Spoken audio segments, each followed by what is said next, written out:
Good. So, yeah, so Peter's going to help you today. And we're going to look at three sections of the Book of Nightmares. He's going to read to us The Dead Shall Be Raised Incorruptible. But we'll just say these are The Dead Shall Be Raised Incorruptible and Little Sleep's Head Sprouting Here in the Moonlight. I think that's a brilliant juxtaposition. The one is the most political poem in the book, and it's very political, and it reflects Kinnell's own activism with regard to the Vietnam War. I told you he was traveling all over the country with several other poets giving readings to protest the war. He also went down south to help register voters during the civil rights drive. And he writes about that. He writes about both those things in a number of his poems. He writes about nuclear weapons also. So he was very politically engaged, but he also was continuing to live this deeply intense private life with his little children for whom the Book of Nightmares is dedicated. And with his first wife, he was married for 20 years to Inez. And then they divorced. And then Did you say Carmen? Inez. Yes. Inez is her name. And then he married Bobby for the last years of his life. And apparently they were very happy together. So we're going to get started looking at The Dead Shall Be Raised Incorruptible. And there's not really that much that I need to say about it. I think it's pretty self-explanatory, but after Peter reads it, um, and you read along, we can go to screen sharing at this point.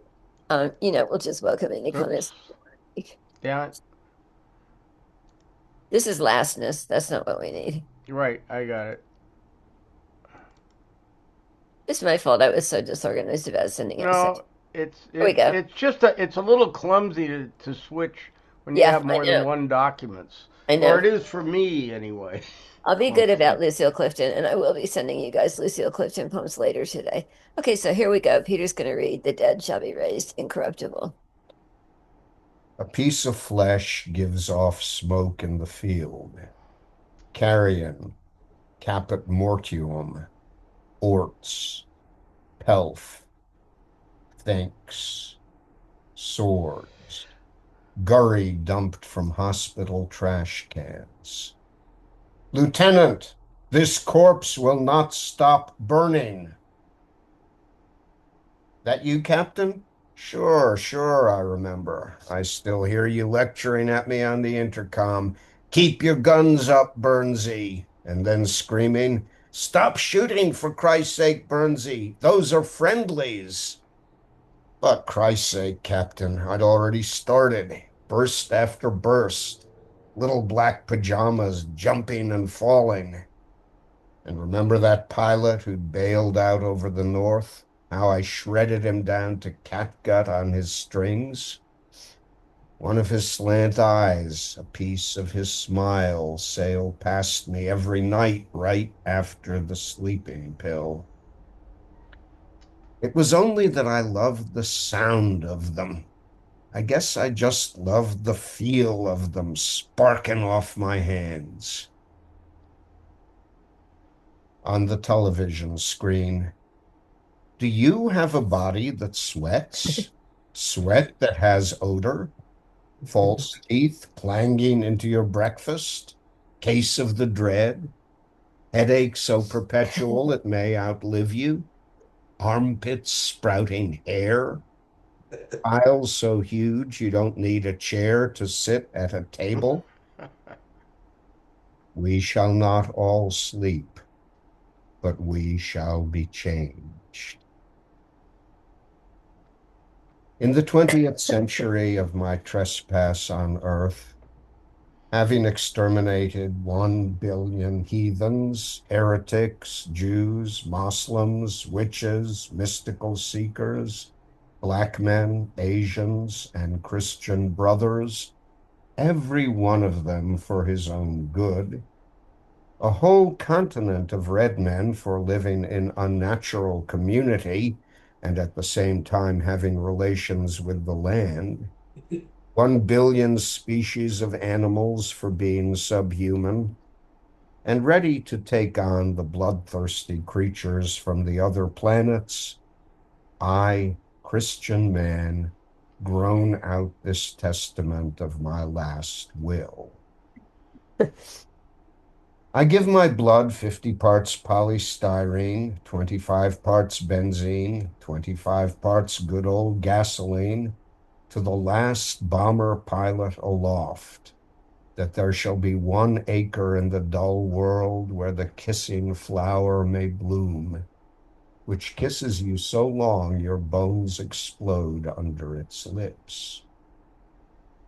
My tongue goes to the secretary of the dead to tell the corpses, I'm sorry, fellows. The killing was just one of those things difficult to pre-visualize, like a cow, say, getting hit by lightning.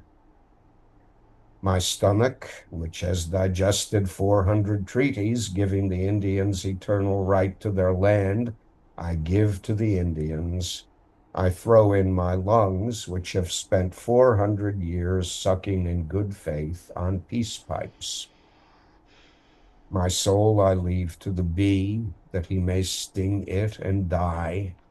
My brain to the fly, his back the hysterical green color of slime, that he may suck on it and die. My flesh to the advertising man, the anti-prostitute, who loathes human flesh for money. I assign my crooked backbone to the dice maker to chop up into dice, for casting lots as to who shall see his own blood on his shirt front and who his brother's, for the race isn't to the swift, but to the crooked. To the last man surviving on earth, I give my eyelids worn out by fear, to wear in his long nights of radiation and silence, so that his eyes can't close, for regret is like tears seeping through closed eyelids. I give the emptiness my hand. The pinky picks no more noses. Slag clings to the black stick of the ring finger. A bit of flame jets from the tip of the fuck you finger. The first finger accuses the heart, which has vanished. On the thumb stump, wisps of smoke ask a ride into the emptiness. In the 20th century of my nightmare on earth, I swear on my chromium testicles, this testament and last will of my iron will, my fear of love, my itch for money, and my madness. In the ditch, snakes crawl cool paths over the rotted thigh. The toe bones twitch in the smell of burnt rubber. The belly opens like a poison night flower. Tongue has evaporated. The nostril hairs sprinkle themselves with yellowish white dust. 5 flames at the end of each hand have gone out. A mosquito sips a last meal from this plate of serenity. And the fly, the last nightmare, hatches himself. I ran, my neck broken, I ran, holding my head up with both hands. I ran, thinking the flames may burn the oboe, but listen, buddy boy, they can't touch the notes. A few bones lie about in the smoke of bones, membranes, effigies pressed into grass, mummy windings, desquamations, sags incinerated mattresses gave back to the world, memories left in mirrors on whorehouse ceilings, angels' wings flagged down into the snows of yesteryear, kneel on the scorched earth in the shapes of men and animals. Do not let this last hour pass. Do not remove this last poison cup from our lips. and a wind holding the cries of lovemaking from all our nights and days moves among the stones, hunting for two twined skeletons to blow its last cry across. Lieutenant, this corpse will not stop burning.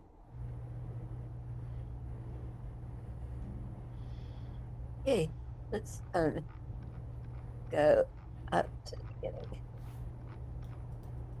Okay, so as you can see, this is a kind of collage-like section of all the horrors of what was then the 20th century.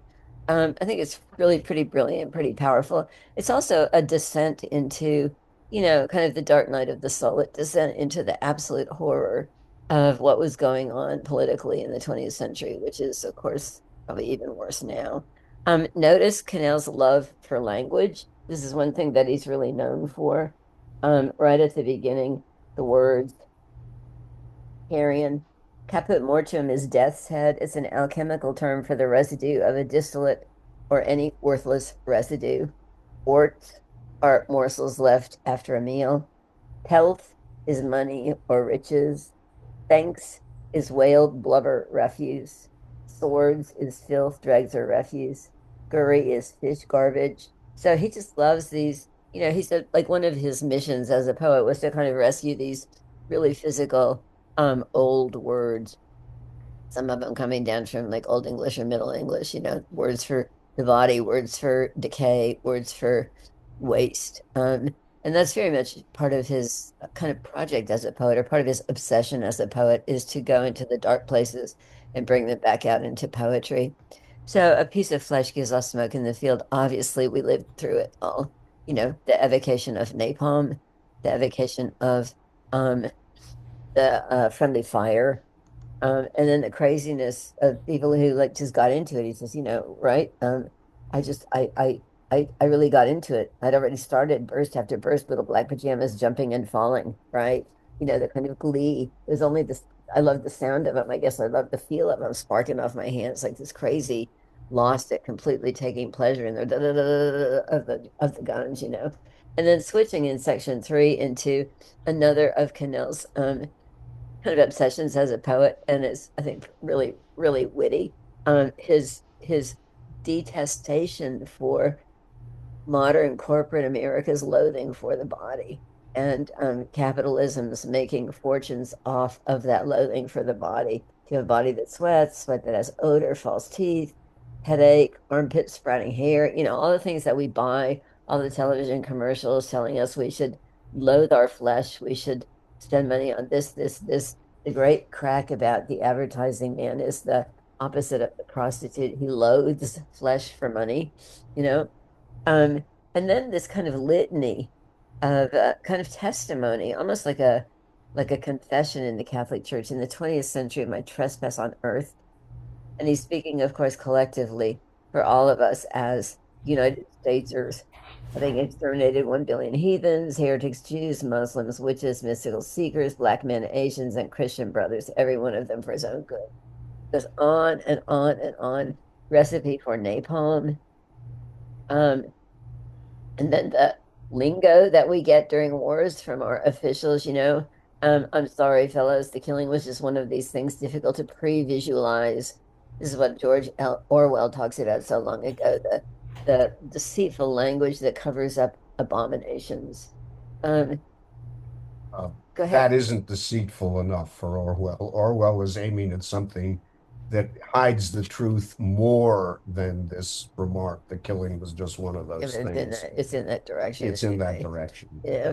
And then my stomach, my soul, and it goes on and on and on. It's not that crooked backbone. It's like giving away the parts of the self, giving away the parts of the self in this kind of ritual sacrifice, ritual evocation of sanctity and despair.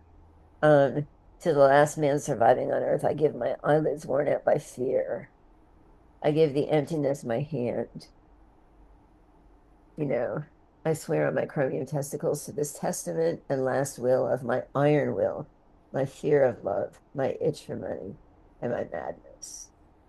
And then we go back with the evocation. So snakes and ditches and what's the word? Not bayous exactly, but swamps have been evoked earlier in the poem. Rotting bodies, exploding bodies. The belly opens like a poisoned night flower. Death and the insects that arrive with death. Um, the fly plays a major part throughout this poem. The fly feasting on our flesh after our death, the fly which is everywhere, which seems to spring out of nowhere. And then finally, the crazy voice again. I ran, my neck broke, and I ran, holding my head up with both hands. I ran, thinking the flames may burn the oh, but listen, buddy, boy, they can't touch the nose. And then this quietness, a few bones, everything has been destroyed. The world is burned. The people are destroyed. There's nothing but waste. And there's a kind of prayer, do not let this last hour pass. Do not remove this last poison cup from our lips. It's like we are morally and emotionally and spiritually obliged to drink this poison, to know this hour, to feel it deeply, not just think about it, but feel it deeply, transformed by it. This is the Book of Nightmares. These are the nightmares, most powerfully evoked through the whole poem. And then the evocation again of the crazy voice lieutenant. His corpse will not stop burning. So, things you'd like to say about this poem?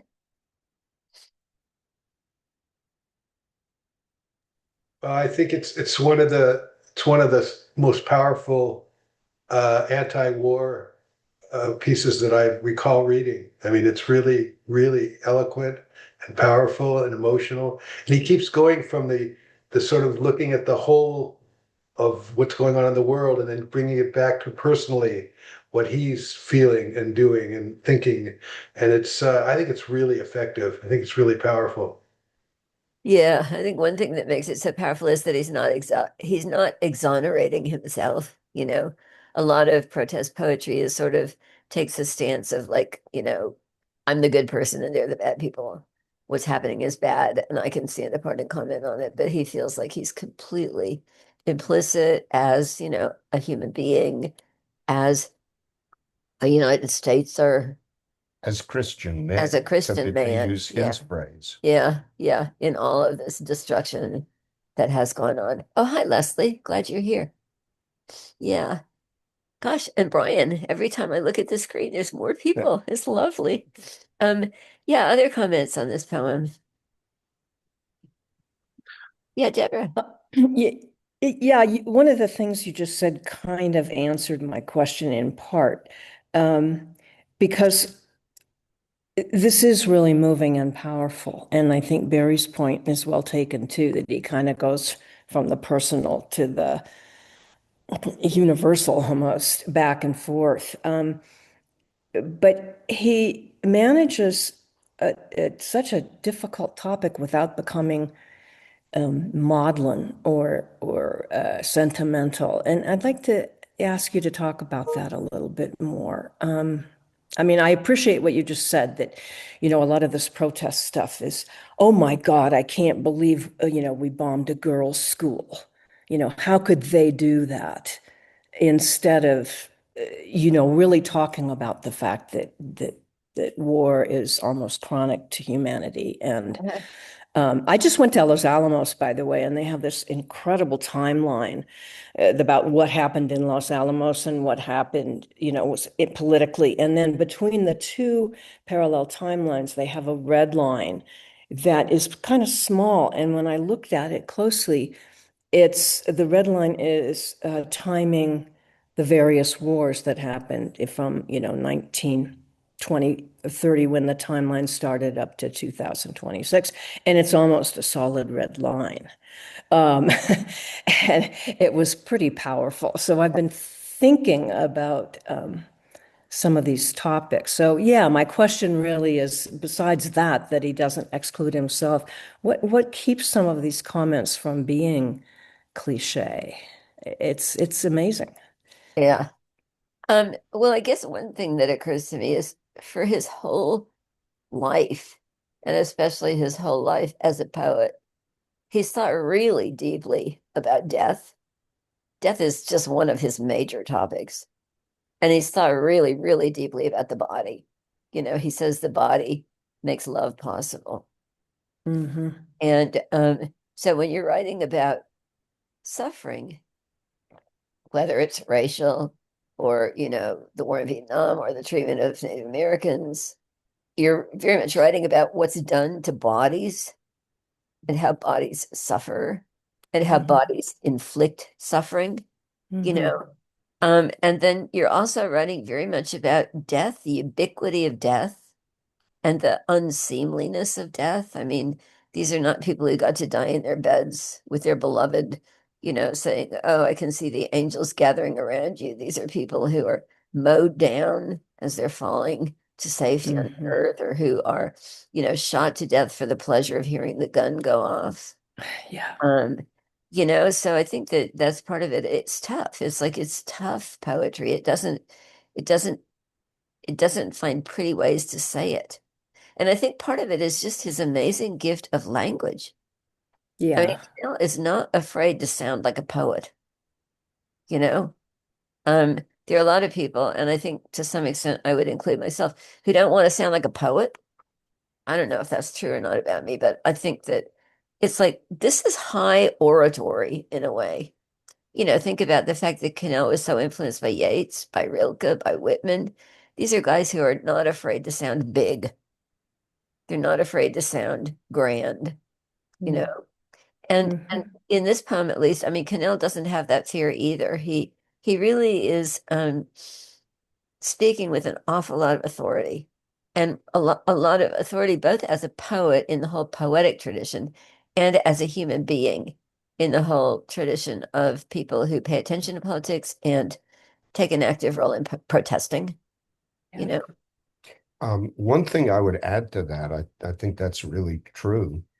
The voices of the soldiers are believable. Mhm. The man who enjoyed the feel of it sparking off his hands sounds, the only thing I can compare it to is the late Robert Duvall in Apocalypse Now saying, I love the Right. smell of napalm in the morning. And then the same soldier having that nightmare in the sixth section, or at least a similar, Hmm. that's also believable.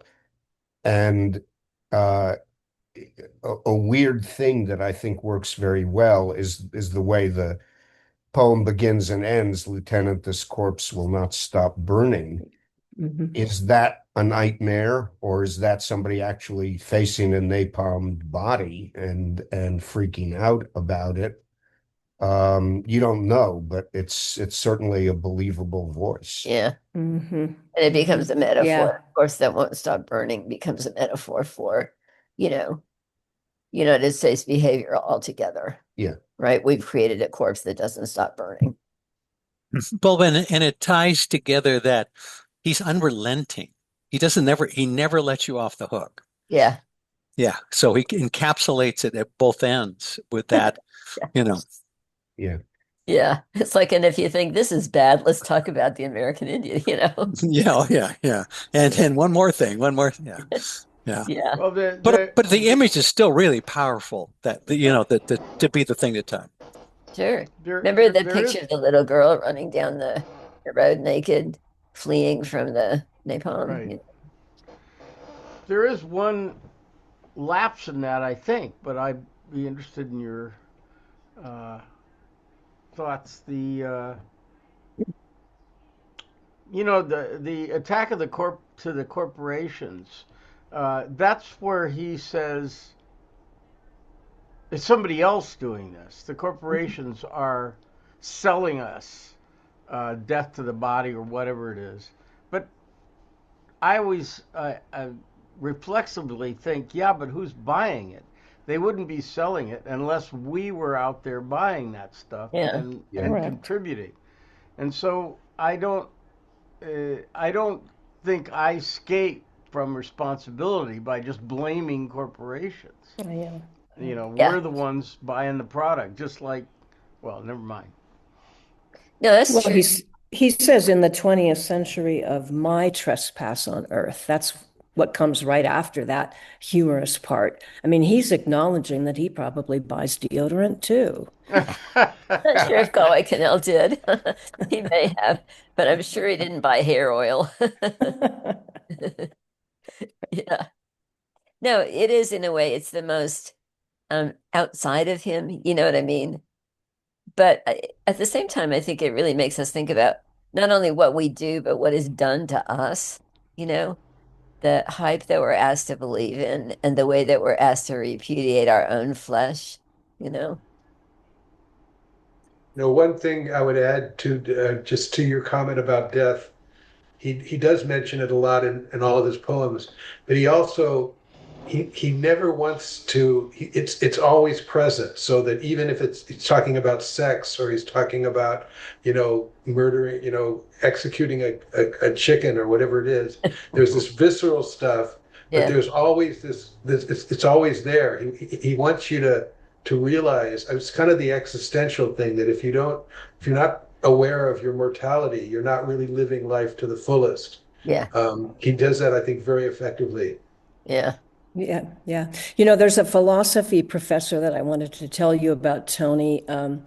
Megan Mahoney. Megan, I'll look it up. I was listening to her YouTube things last night, who was, asked to teach freshman philosophy at Notre Dame. And she did for a few years and then changed the whole course because instead of teaching, Plato told us this and Aristotle then came and did that, she wanted to ask the freshman students, 17, 18-year-olds, what do you think your life purpose is? What is the good life? Do you think about death? You're gonna die someday. And it's become a whole thing. She now has come out with a book because these questions, these philosophical questions, we push aside. We don't really believe that we're gonna die. And she wanted her students and young people to be exposed to the questions of philosophy, not the answers that various philosophers came up with. Were Anyway, it's a you in little, my class? Were you in my class, Deborah? The whole thing yes, was questions. There weren't any answers. of course. No, and your class was fabulous in the same way that her Well, YouTube I presentation is fabulous. But a lot of people don't want to talk about those things and don't want to teach those things. True. well, I can I answer in defense Of of course, I'm just tradition blabbing on. a traditional philosophy class. Of course, those questions. That's why people study philosophy. They want to know the answer to those questions. So why do we study Plato? Well, these are not new questions, believe it or not. People thought about death before you, and and Nah. so these are very old questions. Now,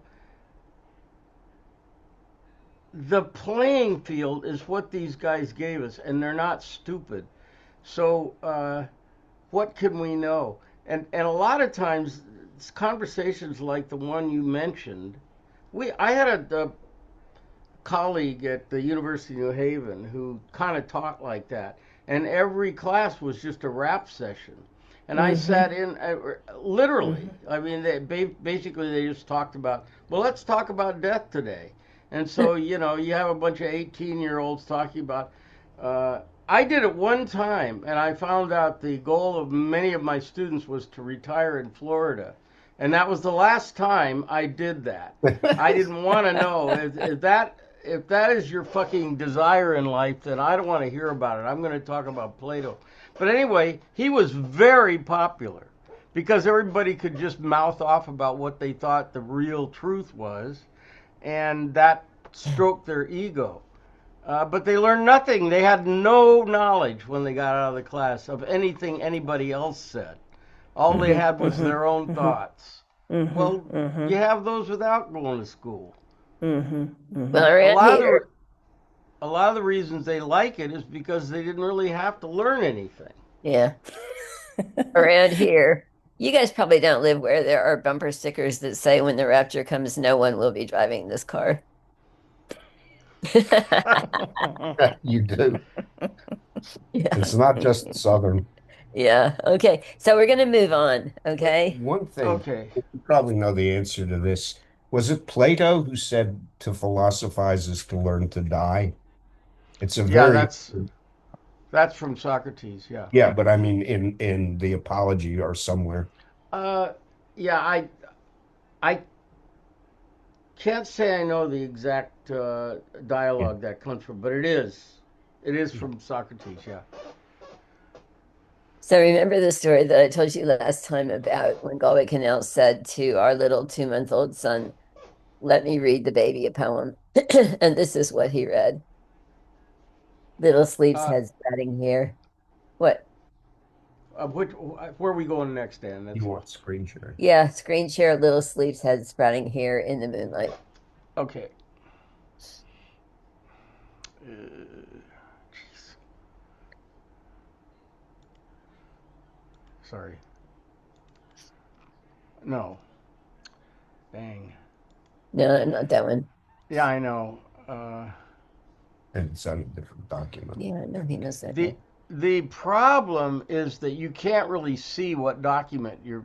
No, I know. Damn it! When you get the screen shared, you want to share the screen. What happens is they give you these little tiny icons of, Uh, and if you have more than one document, you can't tell which one you're choosing. Is the problem? I know that's a lame excuse, but that's the only one no, I it's got. not. I will be much better organized with Lucille Clifton. Much better. I I literally can't see. I have to pick between Word documents, and this is right after this one, right? Uh-huh. Uh-huh. Yeah. Is this it? Fine. Yeah, that's Yeah. it. Yeah. Okay. Sorry. Okay. Little sleep's head sprouting here in the moonlight. One, you scream, waking from a nightmare. When I sleepwalk into your room and pick you up and hold you up in the moonlight, you cling to me hard, as if clinging could save us. I think you think I will never die. I think I exude to you the permanence of smoke or stars, even as my broken arms heal themselves around you. Two, I've heard you tell the sun, don't go down. I've stood by as you told the flower, don't grow old, don't die. Little Maud, I would blow the flame out of your silver cup. I would suck the rot from your fingernail. I would brush your sprouting hair of the dying light. I would scrape the rust off your ivory bones. I would help death escape through the little ribs of your body.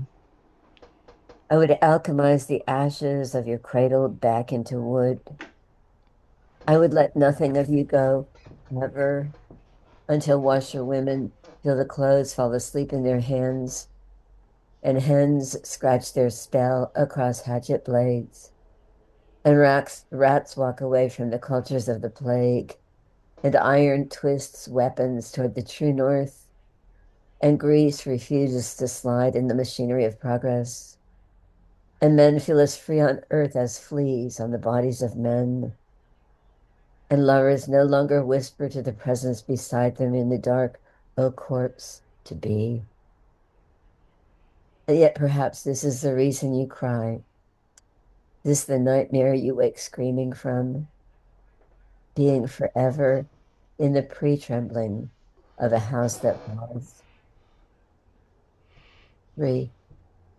In a restaurant once, everyone quietly eating, you clambered up on my lap.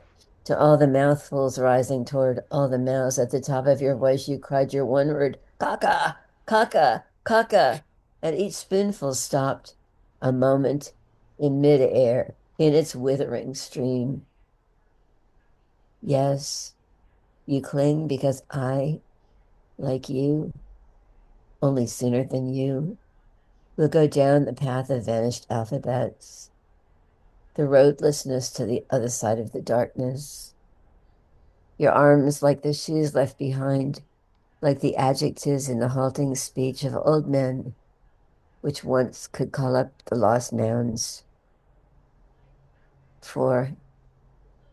And you yourself, some impossible Tuesday in the year 2009, will walk out among the black stones of the field in the rain, and the stones saying over their one word, CG, CG, CG, and the raindrops hitting you on the fontanelle over and over, and you standing there unable to let them in. 5. If one day it happens, you find yourself with someone you love in a cafe at one end of the Pont Mirabeau, at the zinc bar, where white wine stands in upward opening glasses.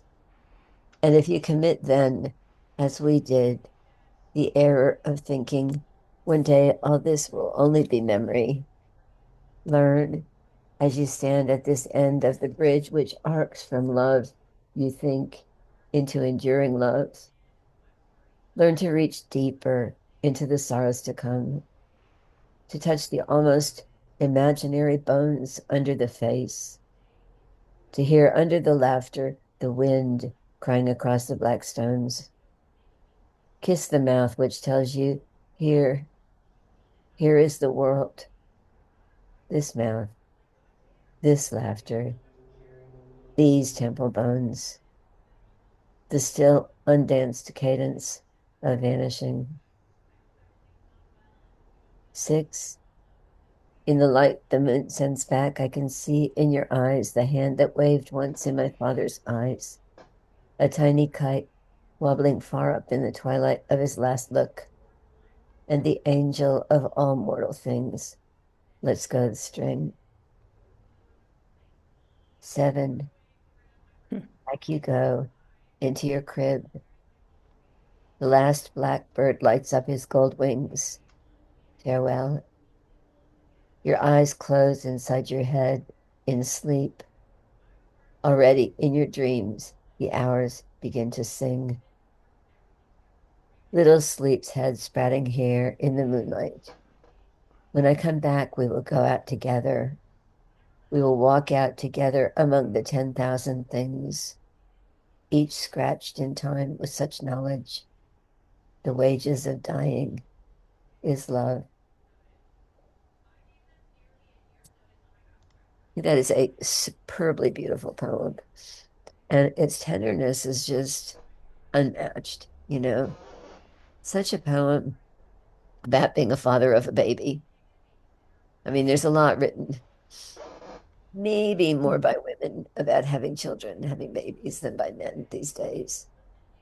But this book, which is bookended by the birth of two babies, two children, and the kind of full evocation of the darkness and the tragedy and the loneliness and the beauty and the strangeness of the world that these little people are born into. It's just quite remarkable. Little Sleep's Head Sprouting Here in the Moonlight. What a magical title. I always get it wrong, but Little Sleep's Head. And then you think about this little baby in the moonlight and the little fuzzy duckling hair standing up on this baby's head, which is continuing to grow because time is continuing to pass and the baby is continuing to grow, you know. And then thinking back on his own memories of the Pont Mirabeau and thinking forward to her possibly similar experiences when she's a grown-up in love. And just thinking is like the whole thing is in the magic of the poem, the whole thing is created while he's holding the baby. She has woken up and he's cuddling her and cradling her and probably rocking her. And then at the end of the poem, she's ready to go back to sleep. So he puts her back in her crib. But the whole poem happens in that arc in between. So I don't have too much to say about this poem, except that I just think it's so incredibly gorgeous and it kind of makes me cry, you know. CG means here lies, here lies, here lies, here lies. Um, the wages of dying is love, Uh-huh. reflecting Paul's letter to the Romans. The wages of sin is death. Mhm. I thought that was kind of a remarkable Yeah. use of that phrase. Yeah.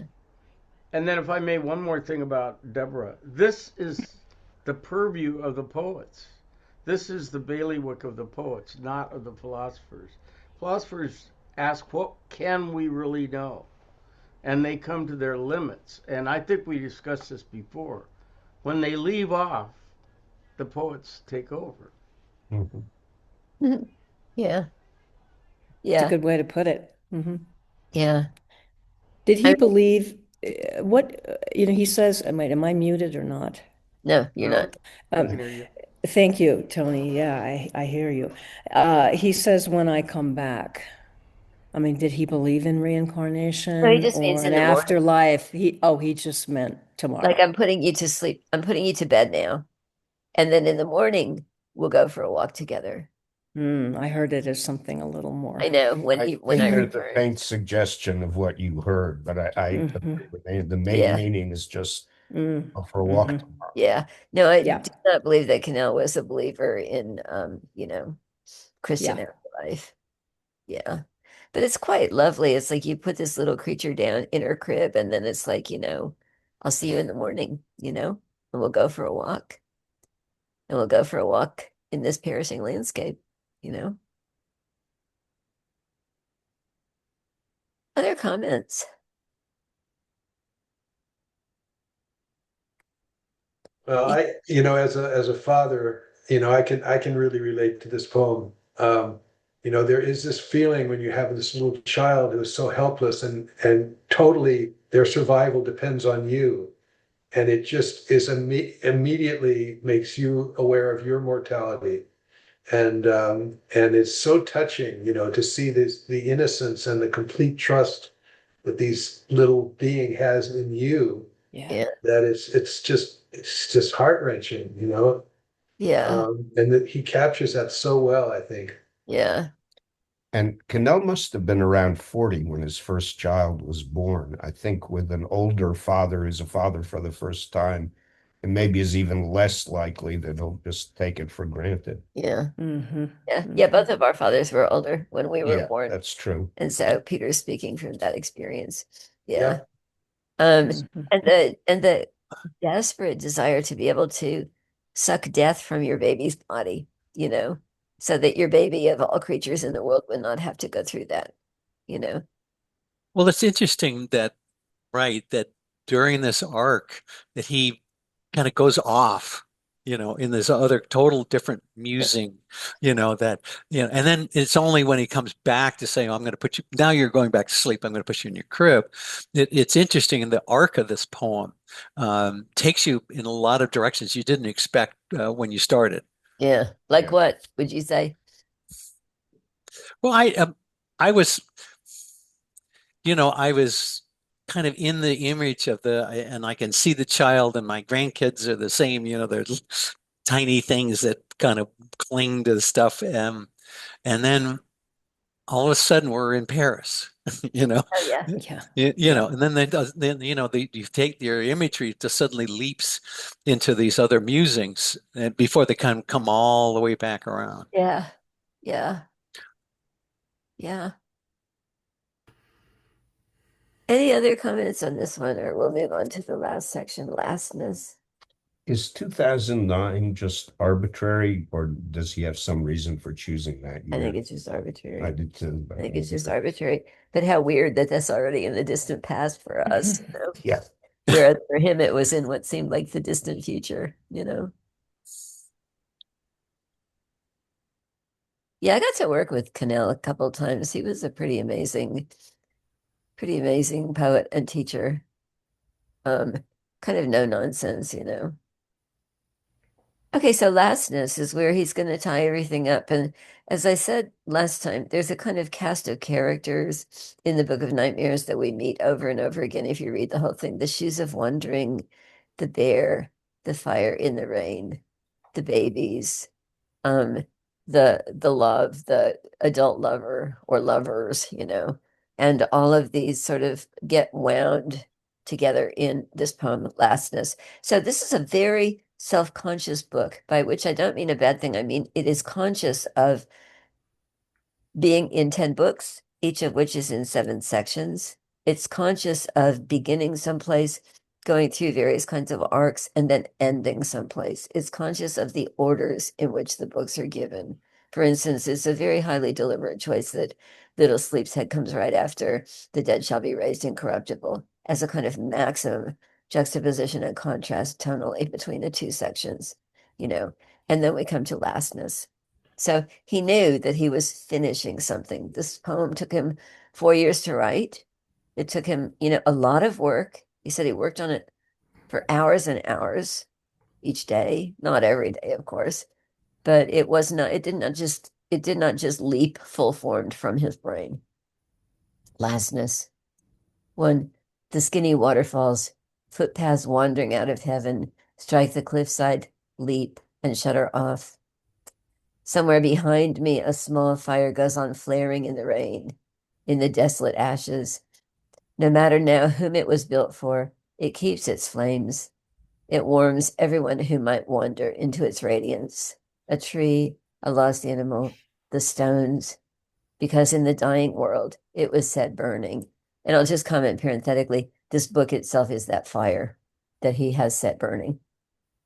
2, a black bear sits alone in the twilight, nodding from side to side, turning slowly around and around on himself, scuffling the 4-footed circle into the earth. He sniffs the sweat in the breeze. He understands a creature, a death creature, watches from the fringe of the trees. Finally, he understands I am no longer here.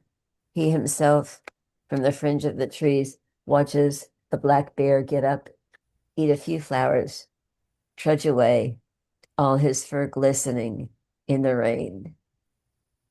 And what glistening! Sancho Fergus, my boy child, had such great shoulders. When he was born, his head came out, the rest of him stuck. And he opened his eyes, his head out there all alone in the room. He squinted with pained, barely unglued eyes at the 9th month's blood splashing beneath him on the floor. And almost smiled, I thought, almost forgave it all in advance. When he came wholly forth, I took him up in my hands and bent over and smelled the black, glistening fur of his head, as empty space must have bent over the newborn planet and smelled the grasslands and the ferns. 3, walking toward the cliff overhanging the river, I call out to the stone, and the stone calls back, its voice hunting among the rubble for my ears. Stop. As you approach an echoing cliffside, you sense the line where the voice calling from stone no longer answers, turns into stone, and nothing comes back. Here, between answer and nothing, I stand in the old shoes flowed over by rainbows of hen oil, each shoe holding the bones which ripple together in the communion of the step, and which open out in front into toes, the whole foot trying to dissolve into the future. A clatter of elk hooves. Has the top sphere emptied itself? Is it true the earth is all there is, and the earth does not last? On the river, the world floats by holding one corpse. Stop here. Living brings you to death. There is no other road. 4, this is the 10th poem, and it is the last. It is right at the last that 1 and 0 walk off together, walk off the end of these pages together. One creature walking the way side by side with the emptiness. Lastness is brightness. It is the brightness gathered up of all that went before. It lasts. And when it does end, there is nothing left in the rust of old cars, in the hole torn open in the body of the archer, in river mist smelling of the weariness of stones. The dead lie empty, filled at the beginning, and the first voice comes craving again out of their mouths. 5, that Bach concert I went to so long ago, the chandeliered room of ladies and gentlemen who would never die. The voices go out, the room becomes hushed. The violinist puts the irreversible sorrow of his face into the opened palm of the wood. The music begins. A shower of rosin.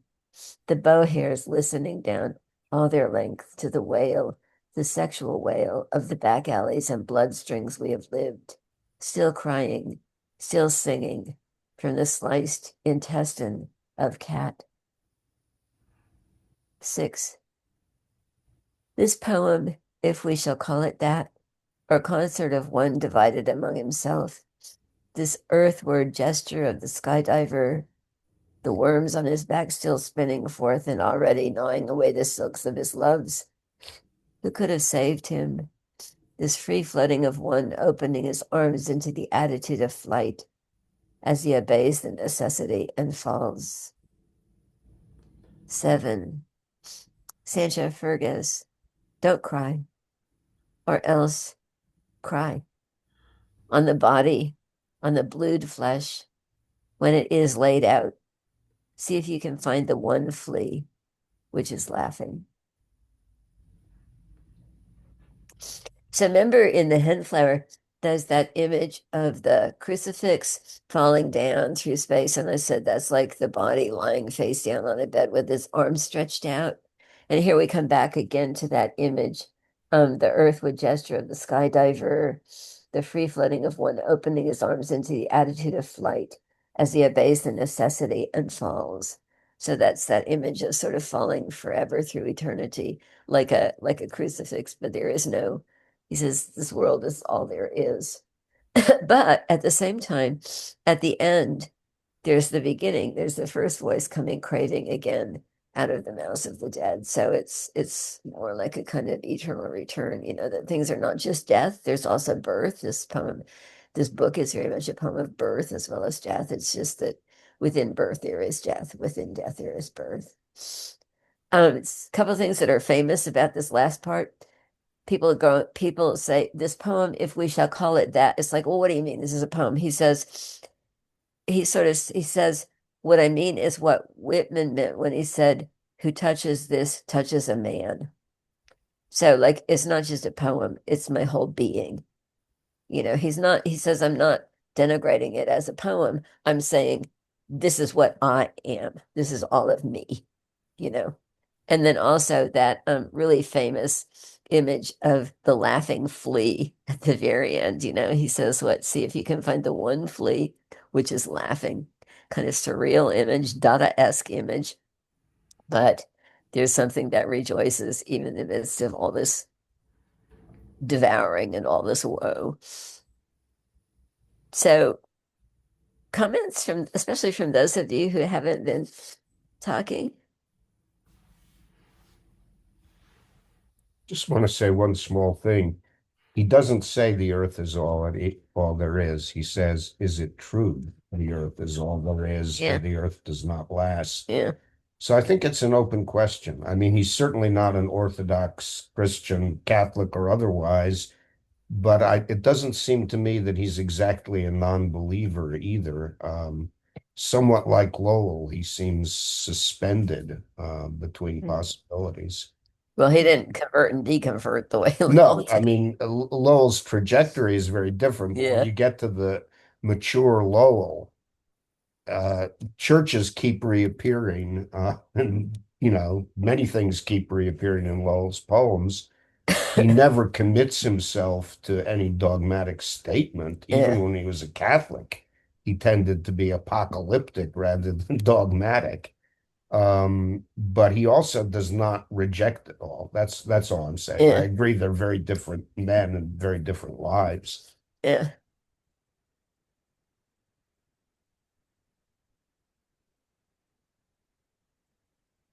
Well, a couple of the line, is it true that the earth is all there is?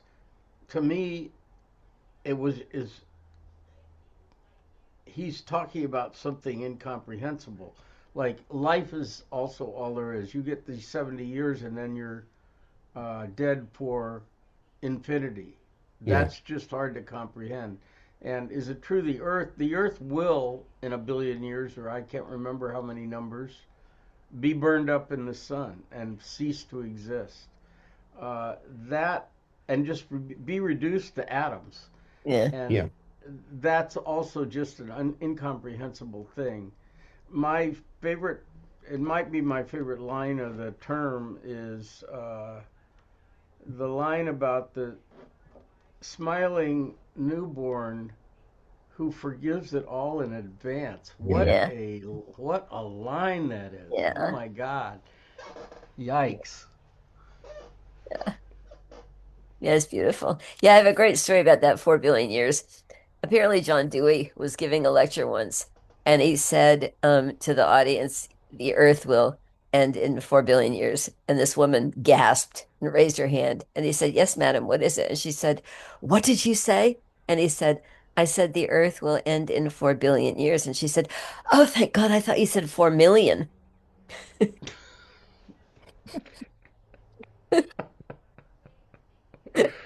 Oh, it's like that when Fred and I were on a tour of. Have I told you this story? We're on a tour of Brooks Island, which I since have taken uh, steps to. Anyway, uh, and this there was a bunch of plastic on the beach because it's only reachable by boat and uh, like lots of plastic like there was a TV and a truck bed liner and Wow. just unbelievable. And she was and what she said was the the good news is that in 4 billion years the sun will devour the earth and will be reduced to atom, and the evidence of our sins will never be known again. Yeah. And I said, oh, so you're a glass half full kind of person.